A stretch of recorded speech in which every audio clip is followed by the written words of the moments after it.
สภาพเฮือนก็จะประมาณนี้เลยนี่บูฮู้ว่าจะเอื่นว่าเฮือนได้บนแมวเข้าไปเนาะเด็กกลุ่มเข้าไปซาดปูมีบอนนอนอยู่หันยังดีแล้วก็ไฟก็ยังหุงอยู่อันนี้ไม่นำกินนะขออนุญาตถามได้อันนี้มันเฮือนผู้ใดก่อนเพื่อนคอยฮะเพื่อนคอยเฮือนเจ้าอ๋อทุกคนพี่น้องนี่เฮือนเจ้าอยู่จังใดซะน่ะอยู่จังใดก็อยู่ตามนั้นอยู่ตามนั้นเนาะเวลาฝนมาดูเป็นอะไรคนมากอ่ะอยู่ไปเอาลูกอยู่ไปมันบ่หัวหัวก็อดอยู่เนาะบ่อยู่สิไปอยู่ไสลูกหน่อยเต็มปาตาเอเพิ่นไทบ้านไทเมืองสงสารเพิ่นก็ให้กินเนาะเพราะว่ามีลูกน้อยได้สิไปให้ก็ไปบ่ได้เนาะ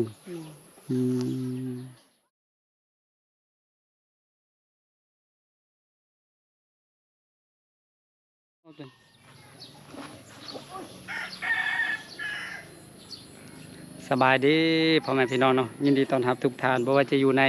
ประเทศต่างประเทศเนาะบาวลีก็ขอต้อนรับเข้าสู่ช่องของบาวลีอีกคือเก่าคือเดิมเนาะกะตอนนี้บาวลีมาอยู่บ้านแห่งหนึ่งพ่อแม่พี่น้องเนาะกะมานี่แหละพบพ่ออีกเฮือนหลังหนึ่งเนาะบาวลีก็เลยจะเข้าไปสอบถามรายละเอียดความเป็นจริงเนาะว่าเฮือนหลังนี้เป็นจังใดอันนั้นเนาะจึงมาอยู่ในสภาพการแบบนี้เนาะกะเบิ่งจากสภาพเฮือนก็ถูกหนักหนาสาหัสพอสมควรเนาะก็โอเคเดี๋ยวเราจะพาพ่อแม่พี่น้องเนาะเข้าไปเบิ่งไปชมพร้อมๆกันเนาะนี่อันนี้ก็คือเป็นหมู่บ้านพ่อแม่พี่น้องนี่เรือนซานบ้านซองก็คือเต็มอยู่ตามนี้เนาะนะส่วนเฮือนเขาจะไปเบิ่งก็คือเฮือนหลังนี้พ่อแม่พี่น้องบ่ฮู้ว่าแม่นเฮือนบ่เนาะบ่ฮู้ว่าแม่นเฮือนหรือบ่แม่นนั่นน่ะนี่โทหลังคมหลังคาบ่มีจักอย่างเสาเฮือนกับโปดกับเพหักไปหมดเนาะ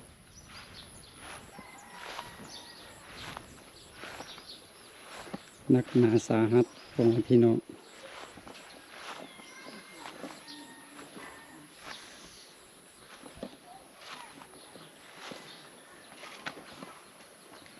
ก็โทรมีบ่อนนอนดีแล้วกะ โอ้มีบ่อนดังไฟนี่บ่อนเพิ่นดังไฟอันนั้นเป็นบ่อนนอนนี่มีเกิบมีหยังพร้อมแต่ว่าหลังคานี่ฝนตกมานี่โทรหัวแน่นอนพ่อแม่พี่น้องเอาไม้เนาะมากายแล้วก็อยู่แบบนี้เนาะสภาพเฮือนเนาะทางนั้นเป็นโถงไห้โถงนา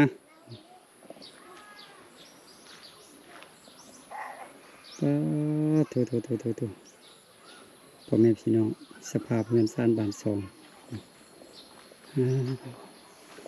สบายดีโดยโทรเจลูกน้อยนี่กำลังหนาหักจักเดือนนะลูกจักปีละได้6 เดือน 7 เดือนนะ7 เดือนผมเพิ่งง่ายๆเนาะไปหาไปอยู่โฮมต้นไม้เพิ่นไปอยู่นี่มันฮ้อนไป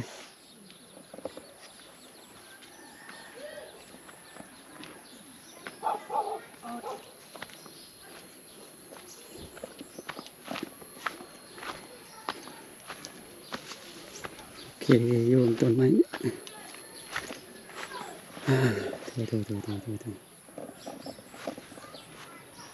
ขออนุญาตถามได้เจ้าซื้อนี่บ่ซื้อบัวอายุจักปีละ21ปีแท้นี่เกิดปีหยังปี2003ฮะ2003เกิดปี2003เดือนนี้2026ก็23ปีเนาะใน23ปีมีลูกจักคนล่ะมี มี3คนกับผู้นี้แต่ว่า2คนนั้นบ่ได้เอา 2 คนบ่ได้เอา หมายความว่าจะได้ก็ ตาย โอ้เสีย2 คนนั้นเสียแล้วเดี๋ยวนี้ยังเหลือแต่คนเดียวอ๋อ นี่เงินมันลูกเขาเก็บมาเลี้ยง ลูกเขาเก็บมาเลี้ยงเก็บลูกคนอื่นมาเลี้ยงติ แม่น อ๋อ พ่อแม่เราก็ตายแล้วเขาก็เอาเขามาเลี้ยง อ๋อโดยเสียลูกน้อยอยู่ กินนมแม่ดินี่ บ่ กินนมเสริม น้ำแม่ นมแม่ดิผู้หญิงผู้ชาย ใส่ เอาบ่ใหญ่ตะเอ หน้ากำลังหน้าหักหน้าช่างชื่อหยังก็ ผู้นี้ โดย สิเอื้อ ฮะ เอื้อ เอื้อไอเอื้อ นี่อารมณ์ดีแล้วนี่ ตลอดเนี่ยอ่าเดี๋ยวหมดปิดมาทางนี้ดิทางนี้แจ้งตะกี้มืดโพดเนาะเอื้อเนาะมืดโพดหูซื้อแล้วเนาะ หูซื้อแล้วเขาขออนุญาตถามได้อันนี้มันเฮือนผู้ใดก็ เพื่อนคอย ฮะ เพื่อนคอย เฮือนเจ้าอ๋อโทษพ่อแม่พี่น้องนี่เฮือนเจ้าอยู่จังใดซั่นน่ะ อยู่จังใดก็อยู่ตามนั้นแหละ อยู่ตามนั้นเนาะเวลาฝนมาดูเป็นอะไร คนมากอ่ะอยู่ไป อยู่ไป เอาลูกอยู่ไป มันบ่หัว หัวเอา หัวก็อดอยู่เนาะ มัน อืม บ่อยู่สิไปอยู่ไส อืมลูกน้อยเต็มพ่อแม่พี่น้องแล้วผัวเจ้าเด้ คิดกันคนละทาง ผิดกันเดี๋ยวนี้เพิ่นอยู่ไสหั่นเด้อ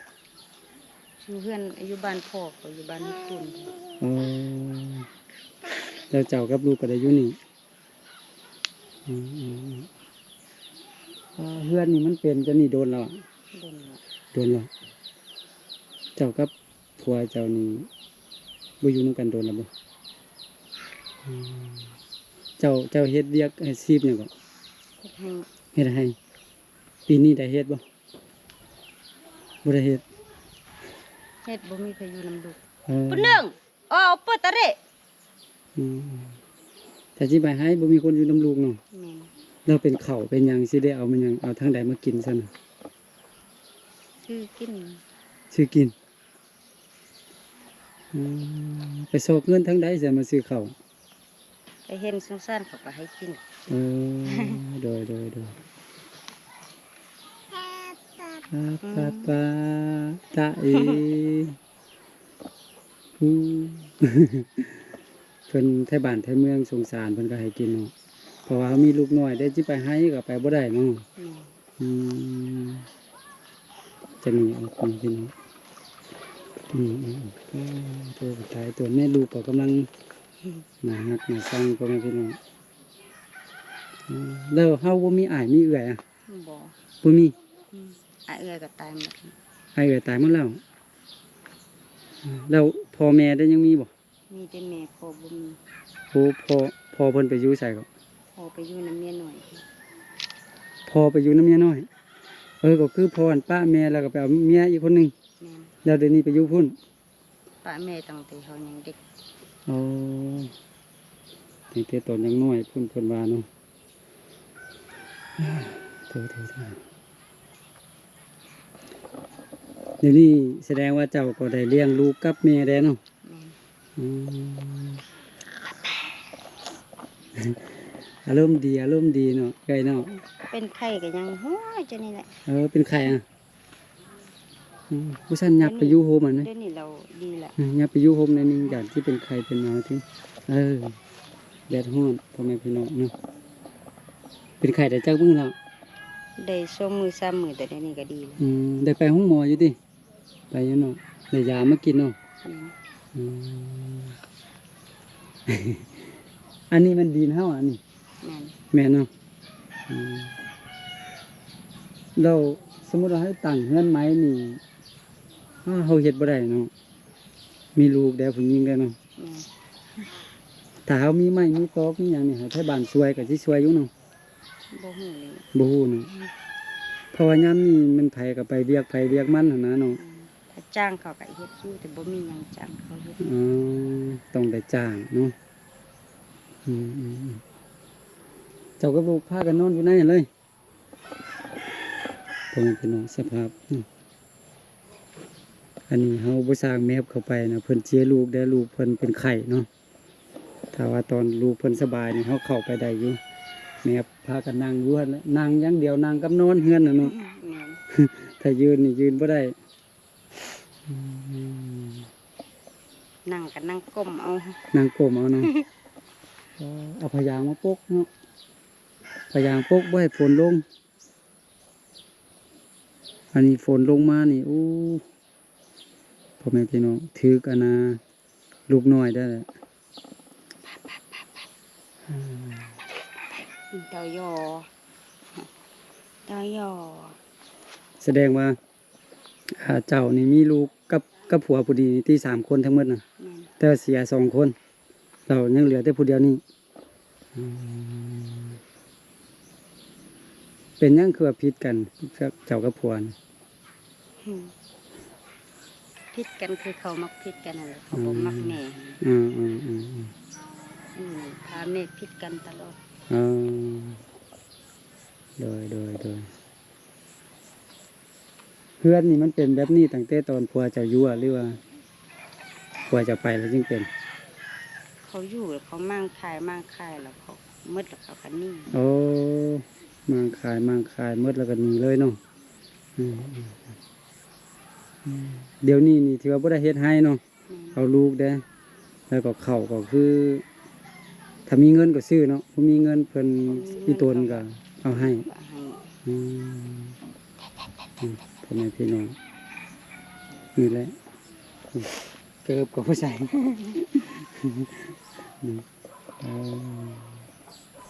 เบื่ออายุ23 ปีเนาะเป็นน้องไฟข่อยอายุ30 ปลายปีแล้ว แต่ว่าเพิ่นมีลูก3 คนเอาผัวตั้งแต่จักปีซั่นน่ะ 15 15 ปี 15 ปีเอาผัวแล้ว แม่น โอ้ได้แท้ๆเนาะได้ลูก3 คนแท้เนาะเนี่ยมึงเอาเป็นตะม้อย นี่เอาถามเด้บัวเดี๋ยวนี้น้องนี่แบบถ้าว่ามีผู้ใหญ่ใจบุญเพิ่นอยากช่วยเหลือน้องอะนะน้องอยากให้เพิ่นช่วยหยังบ่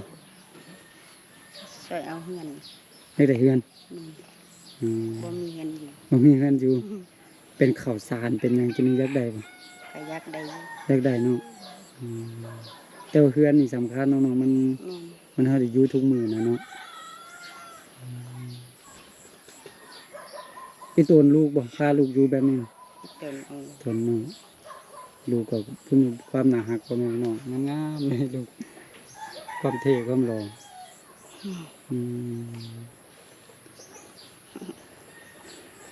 อ้ายเอื้อยน้องเจ้าก็บ่มีจักคนเนาะ บ่มี เพิ่นมีหรือว่าเสียหรือว่าบ่มีแหละต่างบ่มีแหละ มีแต่เสียมีอาย2คนแล้วก็เอ้ย2คนเสียหมด โอ้เอา4 คนพุ่นเนาะถ้าเพิ่นเป็นหยังคือว่าเสียนั่นน่ะเพิ่นใหญ่แล้ว เกิดใหญ่ละตายใหญ่ละตายเพิ่นจะได้ ประมาณจักปี ประมาณปี2ปีนี่ โอ้ประมาณนั้นเนาะ แม่เกิดค่อยเขาก็เอาหม้อมาคั่วแล้ว จึงได้เนาะ แม่ เจ้าเกิดอยู่บ้านนี้เนี่ย แม่ อันอ้ายเอื้อยน้องก็เกิดอยู่เนี่ย บอกเกิดอยู่ใส่ บ่ฮู้เนาะ หนึ่ง พ่อแม่พี่น้องเนาะก็ โอ้โห บางทีก็ต้องได้ปัวแท้ได้เนาะเพราะว่าอันนั้น แม่ เด้ คนละเดี๋ยวเราลุก เพราะว่าอันเกิดมาแล้วบ่ได้เกิดมาแล้วบ่ได้อันนั้นก็ต้องได้ปัวเนาะใช้เป็นเพิดอยู่ติลูกนี่ บอก บ่ใช่อ่ะ โอ้โหคนลม กล่องเฮาบันทึกได้แล้วเด้อ พอดีคนพลาดลมอยู่หลุมพุ่น ไม่ไกล บ่ซั่นก็เฮามามื้อนี้เฮาบ่มีหยังมาช่วยเหลือมีแต่เอาเงินให้เอาไว้ซื้อยุกซื้อยาให้ลูกกินเด้อ อันนี้เป็นเงินของผู้ใหญ่ใจบุญเพิ่นฝากไว้น้ำเฮาก็คือทางแม่จันแดงบริบูรณ์อยู่ทางประเทศแคนาดาเพิ่นส่งมาไว้เวลาเห็นคนตกทุกข์ได้ยากก็ให้ช่วยเหลือกันไปนะมื้อนี้เฮาช่วยเจ้าแสนกิจนะ ขอบใจหลาย โดยก็นั่นแหละเบิ่งตามตัวจริงถ้าหากว่าหากมีผู้ใหญ่ใจบุญเพิ่นอยากช่วยเจ้าตื้มนะเราก็ไปก็สิมาตื้มเนาะ ๆโดย อยากได้เฮือนกับข้าวสารเนาะนอกนั้นจะ สำคัญสุดกับมันเฮือนนี่ สำคัญที่สุดมันเฮือนเนาะ นี่ อ่า อืม เพราะว่าเขาต้องอยู่ทุกมื้อเด้อเนาะ ขอบใจอาย ขอบใจเบิ่งขอบใจเบิ่งเป็นบ่ ขอบใจนี่อายหรอก ขอบใจเอิ้นพ่อเอิ้นแม่ยังบ่เปลี่ยนเลยเนาะ บ่ ยังน้อยนี้6 เดือนเลยเนาะ มีแต่หัวมัม แต่ว่าผู้ใหญ่เติบเนาะใหญ่ผู้บ่ใหญ่พ่อแม่พี่น้องเอาบ่ซั่นเฮาขออนุญาตเบิ่งเฮือนอันหนึงเด้อแล้วก็เบิ่งเฮือนแล้วเฮาก็สิได้กลับมื้อหน้ามื้อในถ้าโชคดีเฮาก็สิมาตื้มนะมาเยี่ยมยามทางข่าวกันเบิ่งจะพาพ่อแม่พี่น้องไปเบิ่งเฮือนเพิ่นตื้มเนาะลองมาเบิ่งนํกันใกล้ๆพ่อแม่พี่น้องเนาะสภาพเฮือนก็จะประมาณนี้เลยนี่บ่ฮู้ว่าจะเอิ้นว่าเฮือนได้บ่เนาะ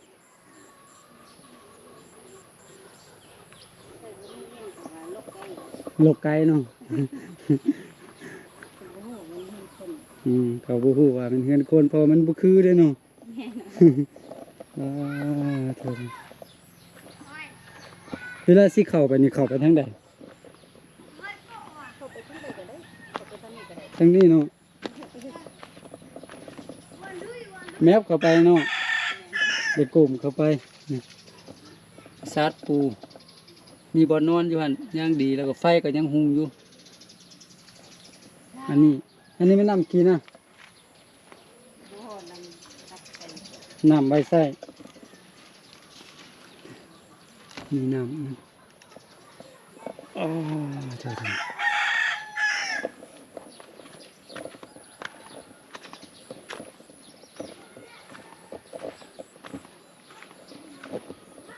สภาพพ่อแม่พี่น้องซ้ำน้ำนี่เป็นน้ำฝนเลยเกินข้ามบรรยาย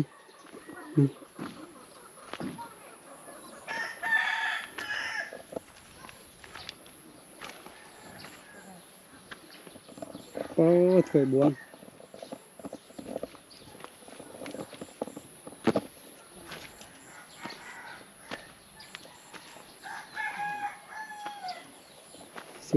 สุดยอดพ่อแม่พี่น้องอันนี้มันฟืนน่ะฟืนใบดังเนาะเป็นแบกฟืนมาไว้ดังไปทั้งไหนก็บ่ได้ลูกหน่อยพ่อแม่พี่น้อง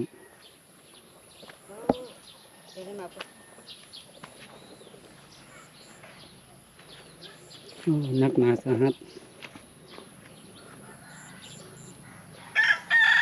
ก็ประมาณนี้เลยเบิ่งมุมไกลๆเนาะ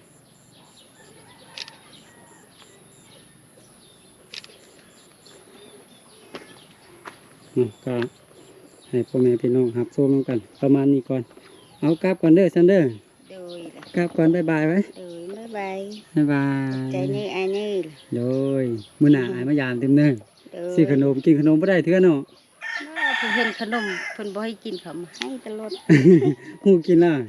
กินแล้ว ฮู้กินเห็นขนมนี่ให้กิน เอ้ยมันกินบ่ได้กินยำเรานี่ อ๋อ ฮู้กินขนมแล้วเอากลับก่อนเด้อบวชนะซันเด้อมื้อหน้ามื้อในถ้าว่ามีผู้ช่วยเหลืออายเข้ามาใหม่เด้อ โดยขอบใจอะไร โดย ดีนี่อายนี่ โดยก็โอเคพ่อแม่พี่น้องเนาะก็คือสภาพเพื่อนซานบ้านซองเพิ่นก็จะประมาณนี้เลยโคตรหูใจพอสมควรเนาะเอาเข้ามาเห็นในครั้งนี้นะเพราะว่าก็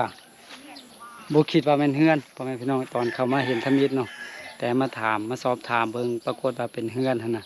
ถามไปถามมาเพิ่นหันอยู่นํกันอยู่3 คนทั้งหมดเนาะมีแม่มีลูกก็มีจะแม่เพิ่นแล้วก็มีเพิ่นแล้วก็มีลูกอีกผู้หนึงเนาะก็ลูกยังน้อยอยู่6 เดือนซื่อๆนะโอ้สุดแสนที่จะรังทดพ่อแม่พี่น้องก็มื้อนี้บาลีก็ได้ช่วยเหลือเพิ่นไปเนาะจำนวนเงินอยู่ที่100,000 กีบเนาะ เป็นเงินของแม่จันแดงบริบูรณ์เนาะก็ต้องขอขอบมุกขอบใจขอบบุญขอบคุณเพิ่นหลายๆที่ได้ส่งเงินมาไว้นำเฮาก็ขอให้เพิ่นจงมีสุขภาพแข็งแรงปราศจากโรคภัยไข้เจ็บเนาะนอนหลับก็ขอให้ได้เงินหมื่นนอนตื่นก็ขอให้ได้เงินแสนแบนมือก็ขอให้ได้เงินล้านเนาะสาธุโอเคพ่อแม่พี่น้องถ้าหากว่าทานใดเข้ามาติดตามรับชมคลิปนี้เนาะก็อย่าลืมกดไลค์กดแชร์ออกไปให้ไปฮอดไปถึงผู้ใหญ่ใจบุญผู้ที่เพิ่นมีทรัพย์เพียงพอเนาะที่อยากจะช่วยเหลือเนาะทางน้องบัวเนาะแล้วก็ลูกของเพิ่นสามารถติดต่อมาหาบาวลีได้ทางเฟซทางไลน์ที่ขึ้นไว้อยู่หน้าจอเนาะสำหรับคลิปนี้บาวลีก็ฝากทุกคนเนาะ FC ของบาวลีให้ช่วยกันคนละไม้คนละมือเนาะบ่ว่าจะเป็นกดไลค์กดแชร์ก็ดีเนาะเพื่อไปฮอดไปถึงผู้ที่เพิ่นมีทรัพย์เพียงพอนี่แหละเนาะก็สำหรับคลิปนี้บาวลีก็เอาไว้ประมาณนี้ก่อนแล้วพบกันใหม่ในคลิปต่อไปเนาะหวังว่าเขาจะได้ช่วยเพิ่นยาวๆเนาะพ่อแม่พี่น้องก็สำหรับคลิปนี้บาวลีขอตัวลาไปก่อนเด้อแล้วพบกันใหม่เนาะส่วนว่าจะเป็นคลิปใดและอยู่ไสก็อย่าลืมให้กำลังใจกันคือเก่าคือเดิมสำหรับคลิปนี้ขอตัวลาไปก่อนเด้อแล้วพบกันใหม่เนาะสบายดี